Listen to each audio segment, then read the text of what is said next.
special coverage of the coronavirus crisis using the combined forces of News 5 and Signal TV's One News, Radyo 5 and 1PH. The Phil Sports Arena in Pasig is almost ready to accept patients after it was converted into a quarantine facility. We have Greg Gregorio live on the ground for the latest. Greg, kailan pwedeng tumanggap ng pasyente ang Phil Sports Arena at sino-sino yung mga tatao dyan? Mase, ang PNP Medical Corps na ang naatasang mga laga sa mga mild at asymptomatic COVID-19 patients na posibleng i-admit dito sa Phil Sports Arena sa Pasig na kinonvert ng pamahalaan bilang isang quarantine facility is meron itong 132-bed capacity.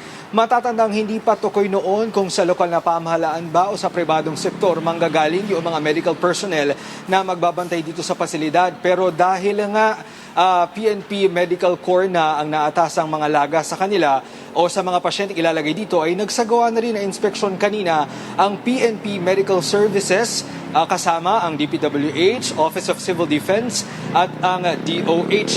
Ayon mismo kay PNP Medical Services Director Police Brigadier General Herminio Tadeo Jr., maliliit na bagay na lamang ang kailangang idagdag sa pasilidad bago ito tumanggap ng pasyente, gaya ng mga lamesa para sa mga pasyente at gamit ng mga nurses para sa record keeping. Ayon naman sa Office of Civil Defense, nakatakdang i-deliver ang lahat ng mga ito sa darating na linggo. Paliwanag ni OCD General Services Division Chief Christopher Gakutan, kasama sa deliveries ang 12,000 na mga admission at quarantine kits tulad ng bedsheets, mga unan, sabon at tuwalya. Bukod pa dyan, maglalagay din dito ng mobile X-ray laboratory, defibrillator, pati na rin mga PPEs na gagamitin ng mga PNP medical personnel na maa-assign dito. Posible daw makakompleto ang lahat ng delivery sa darating na Miyerkules. Ayon naman kay Police Brigadier General Tadeo, 2 grupo ng medical personnel mula sa kanilang hanay ang magjo-duty dito.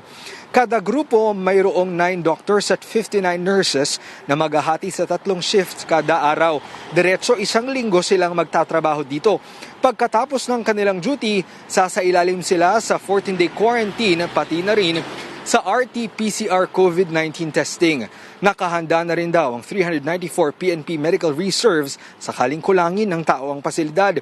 Ready na rin ang 2,000 sets of PPEs ng ahensya para sa mga naka-assign dito.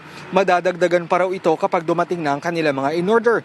Narito ang pahayag ni PNP Medical Services Director Police Brigadier General Herminio Tadeo Jr.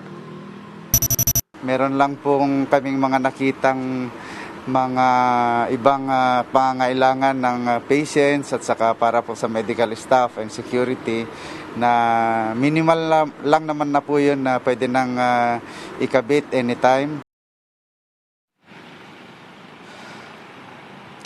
Mase, ngayong darating na linggo ay nakatakda pang magkaroon ng formal turnover sa PNP matapos ngang maiayos lahat ng mga equipment na kailangan dito sa pasilidad na ito.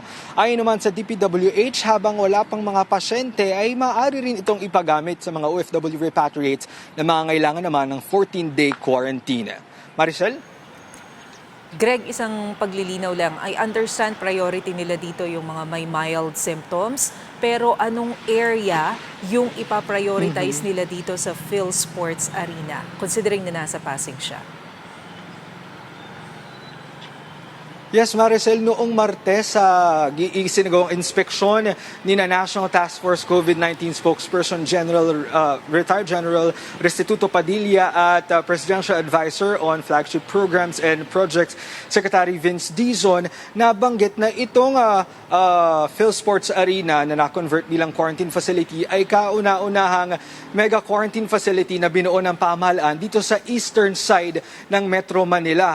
Kaya naman bukod doon sa priority na pagtanggap ng mga referred patients mula sa Pasig, ay tatanggap din daw sila o tatanggap din itong pasilidad na ito ng mga referred patients mula sa iba pang mga lungsod dito sa Eastern Metro Manila gaya ng Marikina, Taguig at Pateros. Maricel?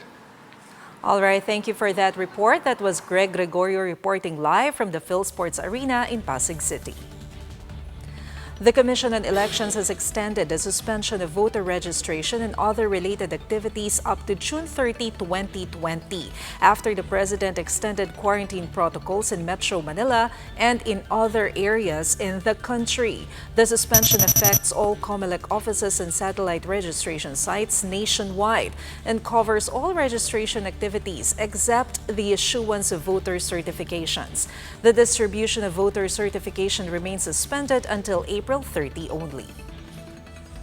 Albay 2nd District Representative Joey Salceda says the Philippine economy might contract this year. Citing global recessionary trends, Salceda says full-year GDP might clock in at negative 1.8%, with travel and tourism industries taking major hits. If this pans out, it will be the country's worst performance in decades, and it's bound to affect OFWs too. With respect to the economy, definitely I'm seeing that by the second quarter, this quarter, where we were likely to see a recession of 9.6%, one of the steepest in Marcos since 1983 to 86, o ba yung 86, the first quarter of 86. And then we might be negative 1.8 for the full year of 2020. We expect 430,000 really OFW returnees this year, not just not just within the ECQ, but especially after the ECQ. Marami po tayo expected. So that's about 25% of our total aggregate, 25% of our OFW remittances. So that's a big chunk of our demand. So our best way to describe what is a negative 1.8, that's about 420,000. That's about 400,000 jobs.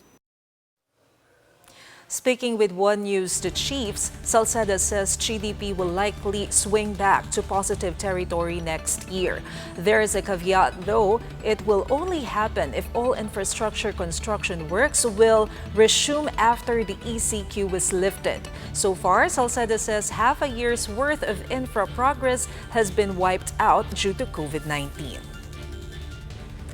That's the latest on the enhanced and expanded community quarantine. For more updates, follow News 5, the Philippine Star, and Business World Online. I'm Maricel Halili. We are One News.